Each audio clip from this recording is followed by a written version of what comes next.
In this video, we're going to look at the master page. Now, this page is all about routing and using the internal mixer within Battry. Now, by default, when you call up a Battry kit, everything is routed to this master output, and this goes to the main output and it arrives in your DAW.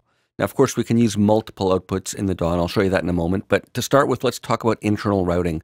So by default, everything is routed to this master, let's call it a master bus. And we have effects processing modules here that we can apply to this master bus, and they're similar to what we saw in the effects page. There's one new one. There's a limiter plugin here, and we're not seeing it at the moment, but when we look at the buses, we'll see the limiter plugin there.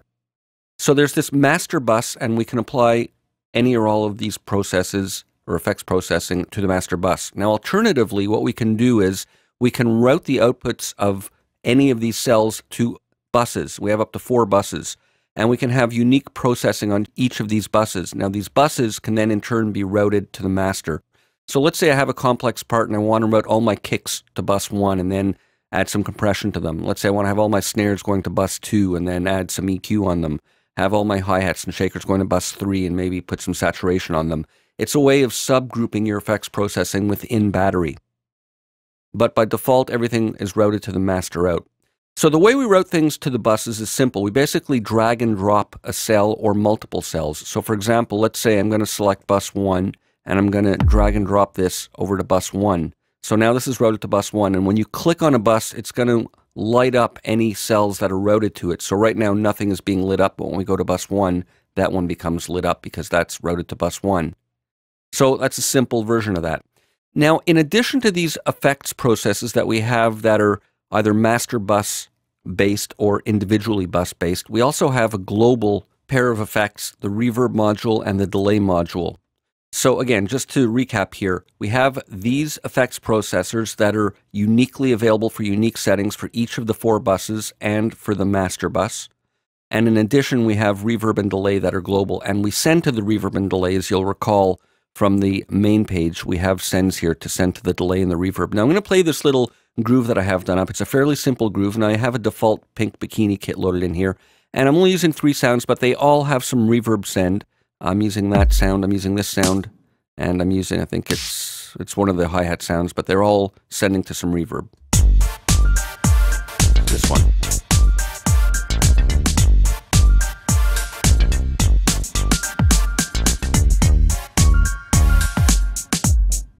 So we hear a bit of reverb. So let's look at the reverb. Now we have 2 modes. We have algorithmic reverb or convolution reverb. And this kit by default loads with the algorithmic reverb.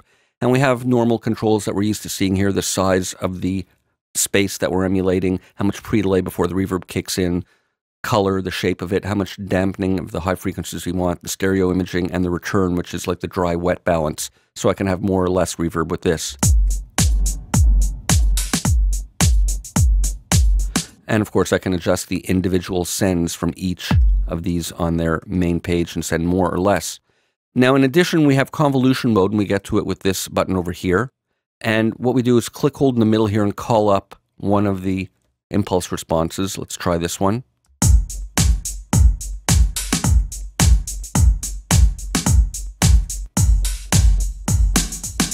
So you can call up various ones. You can reverse it. We have filtering and basically just a size. So let's choose a nice room and we'll go with this. All right, that's good.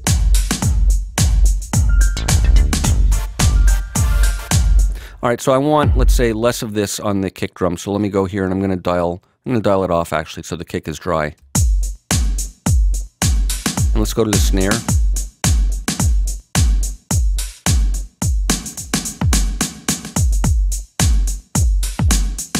And I've just dialed up a bit of send to the delay module from the snare. And we have familiar delay settings here. We set the rhythm of the repeats, the number of times, and feedback. We can pan the repeats and dampen the high frequencies and mix the wet and dry with that.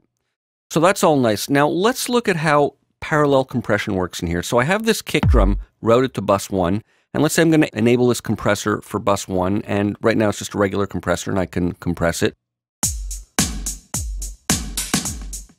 I actually don't like the sound of that compressor on that kick, but the idea being that that's affecting just bus 1, and right now that's routed to bus 1. But let's set up some parallel compression just to show you how this works. So what I'm going to do is change the type of compressor model here to sidechain bus compression. And the idea now is that we drag one of the other cells onto this source grid marking over here to have that affect the compression on the kick drum. So for example, I'm going to take the snare drum, because sometimes it's hitting together with the snare, sometimes it's not. So I'm going to take this and I'm going to drag it over this, and I'm going to get the little message, and I'm going to release it. And now when the snare and the kick hit together, it's going to reduce the level of the kick, and when the kick is hitting without the snare, it'll be louder. So let's dial up an aggressive ratio. We have a quick attack, quick release, and I'll play it, and as I dial the threshold down, you'll hear the kick getting more and more obscured when it's hitting at the same time as the snare. Let me turn the delay off here just to not confuse things.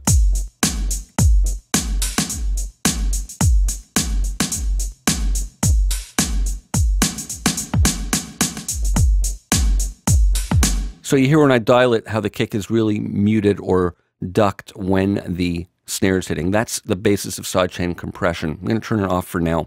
Let's put this back on, and we have a little mix happening, and we can also route these to separate outputs within the DAW, and I'll show you how that works. Now, we've seen that we can right-click in any of the cells and route them either to one of the 4 buses. We can do it that way, or drag and drop, or we can route directly to separate outputs as they'll appear in the DAW.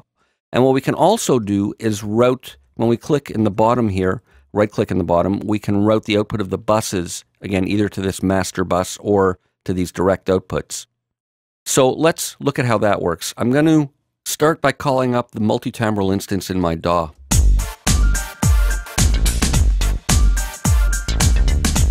This is what it looks like with the regular stereo instance, just coming out of one track, and I'm going to go and call up one of the multi-output flavors. Let's use 8 stereo, 8 mono. That's fine for now.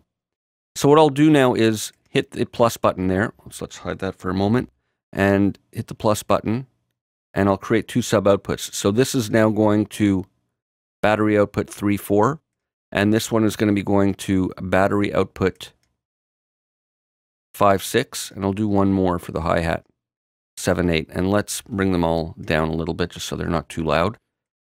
And let's listen. Bring that up. And let's listen and look and route. So bus 1, I'm going to right-click at the bottom, and we can rename the bus there as well, but I'm going to route that to output 3, 4. And then the snare drum, I'll do that rerouting directly from the cell. I'm going to reroute that, and I'll go to output 5, 6. And then the hi-hat, let me see which one it is again. This one. I'm going to route that to the next available output, 7, 8. And now if we look in the DAW, when I hit play, we should see them all coming out of there. There's the kick.